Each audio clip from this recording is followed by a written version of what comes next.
Okay. Vita. I'm gonna show y'all boys where I'm from, man. I'm from that Texas. What's it up, baby? You already know. Big Boss House. Boss Dog. K-Po through the dope. Here to talk this boxing. What's good with you?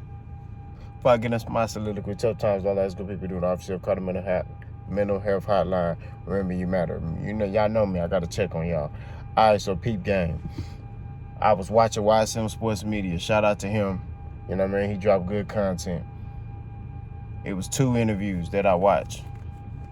The first interview I watched was with Greg Hackett. Greg Hackett says that basically he was asked the question, would he coach Errol Spence? And he said, yeah, I would. You know what I mean? He said he's a fighter that I respect. I know I hear that he work hard. You know, if he give me the call, you know, I would love to work with him. Greg Hackett, man, he be dropping gems. Then you got Bozy Ennis' dad. He was asked, you know what I mean, about Errol Spence. And Bozy Ennis said, I would love to coach Errol. And then he asked him, what would you change? And of course, he said, you know, I would change. Then he switched it up and said, I wouldn't change anything. I would look to add, right, to what he already does. You know what I mean? And I really respected Bozy for that. You know what I mean? So there seems to be like a high demand for Errol Spence, to coach Errol Spence. You know what I mean? A lot of people want to work with him. They really respect him as a fighter, right? And you got to tilt your hat to stuff like that. That's a testament to Errol Spence and his work ethic. People know what type of fighter he is. You know what I mean? Even the Bud Buddies know what type of fighter Errol Spence is. You know what I mean? Because they seem to talk about this nigga. I'm going to say this. If you didn't like somebody and somebody was trash, you wouldn't waste your time talking about him. So apparently they know the caliber of fighter he was. Now, Bozy Ennis mentioned something else. I saw D-Town Boxing talked about this. Bozy Ennis talked about Errol Spence. That Errol Spence that fought Terence Crawford wasn't, you know, the same Errol Spence. Like I said, I'm not going to get into all that. You know, I only can go off of what I can prove, right? I felt like it was more game planning, and, you know, that's what I think, game planning. I feel like it was the game plan that caused Errol Spence to lose that particular fight. You know what I mean? Now, did he look like himself? No. But at the same time, I can't prove anything. You know what I'm saying? I'm not in his body. I'm not in his camp. So I go off what I can prove, what I can physically prove to you. Then I can make an argument about it. I can't really, you know, make a claim, you know, about that. That's just my perspective. Not saying anybody's wrong about them feeling that, hey, Errol wasn't the same. I'm not saying that. What I am saying is, boss, I go off what I can physically prove. Just like I say Crawford can't sell, I can sit there and go to his numbers and pull up these numbers and make the debate and be like, he did this, and this. You get what I mean? Whereas that with the Errol Spence thing, it's like, I'm not in his body. I'm not a doctor. I don't know. You know what I'm saying? I don't feel like I'm qualified to speak on that as far as the, you know, the medical side. You know what I'm saying? That's just my perspective. We can speculate all day and say, hey, this how he looked. He definitely looked off. But at the same time, I think it comes to game planning in that. But the next coach for Errol Spence, I mean, we don't even know if he really left Derek James. Apparently, he did. You know what I'm saying? That's what they're saying. If that's the case, I would like for Errol to work with Barry Hunter. I feel like he got more of a camaraderie with him. I feel like Barry Hunter would be a good head trainer for him. You know, and maybe with the acquisition of Kenny Porter, they could work together in a sense, you know, with Errol. Bozy Ennis would be good. I think Bozy Ennis is a brilliant mind as a coach, and maybe have Greg Hackett as a co-coach. You know what I mean? It's a lot of coaches, you know what I'm saying? You know, I would say Ronnie Shields, but I don't feel like Ronnie Shields will be able to help elevate Errol Spence. You get what I mean? I feel like he needs a coach that's gonna add to him, not change him. I feel like Ronnie Shields would change how Errol Spence fights entirely. I mean, that's just my perspective. I feel like he'll most likely look at Errol Spence and be like, oh, I'm gonna basically, try to turn you into a boxer. And it's like, that's not who he is. He's a guy who is a technical, very fundamentally sound, boxer. He's a pressure fighter who works behind the jab, can get on his toes, but he chooses to work behind the jab and box. Now, one thing I will say is this. One thing I've seen is with Errol Spence,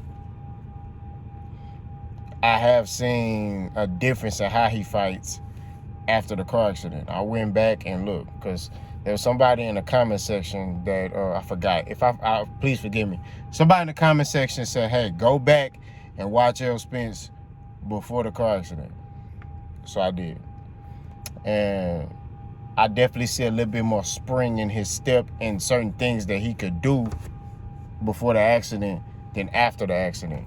It looks like he's processing information slower. You know what I mean?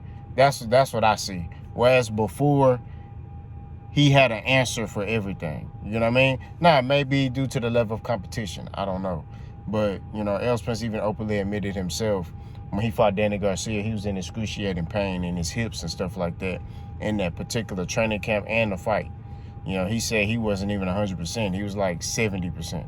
You know what I mean? So, and he said it was extremely difficult for him in that fight. So, even in the Ugas fight, I went back and rewatched that. Somebody else pointed that out. It actually was a Bud Buddy. A Bud Buddy said, "Hey, go look at the Ugas fight. He's still damaged." And I went back and looked. Although he had a dominant performance, there were certain things that I saw, and I went back and watched, Errol Spence prior to the accident. I'm like, okay, he wouldn't have got hit with that.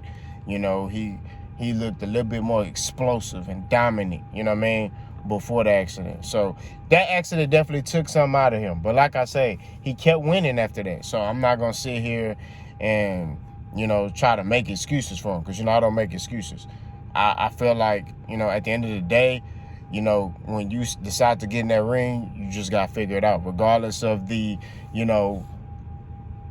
some capabilities you may not have. I may not be able to get on my toes, or I may not be able to, like me, I may not be able, I could get on my toes. It's a lot of things, pause. It's a lot of things I could do in the ring that other guys my size can't do because I'm more of an athletic guy. I have some gifts that other guys my size ain't gonna have.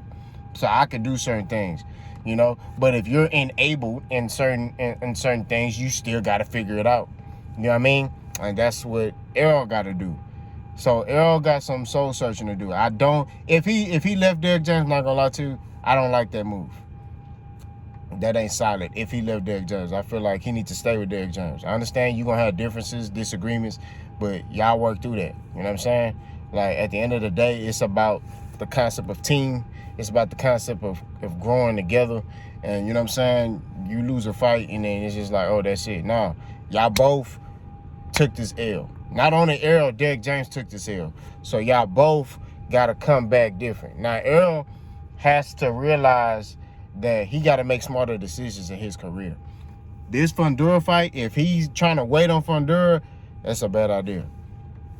Not gonna lie to you, I feel like he should take a tune-up in between there.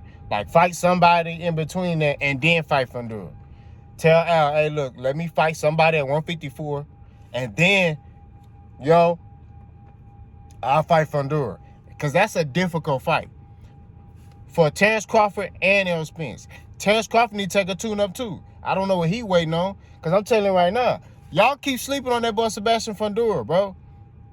Y'all keep thinking that, oh, man, Crawford going to get in there. I'm telling you, it's difficult fighting a dude that's 6'7". All right? He's 6'7", bro. You know what I mean? Like, I'm just saying, it's a difficult fight. They both need to take tune-ups. They cannot be sitting outside the ring just hoping and, oh, yeah, I'm just going to show up and fight. Nah. Both of them need to get in that ring and fight somebody this summer. You know what I'm saying? Like, hey, Errol, if I'm Al Heyman, hey, bro, look, you need to fight somebody, bro. Like, fight him, and then we'll get you the Fundora fight. If I'm Bud and I'm his management, hey, you need to fight somebody and then get in the ring.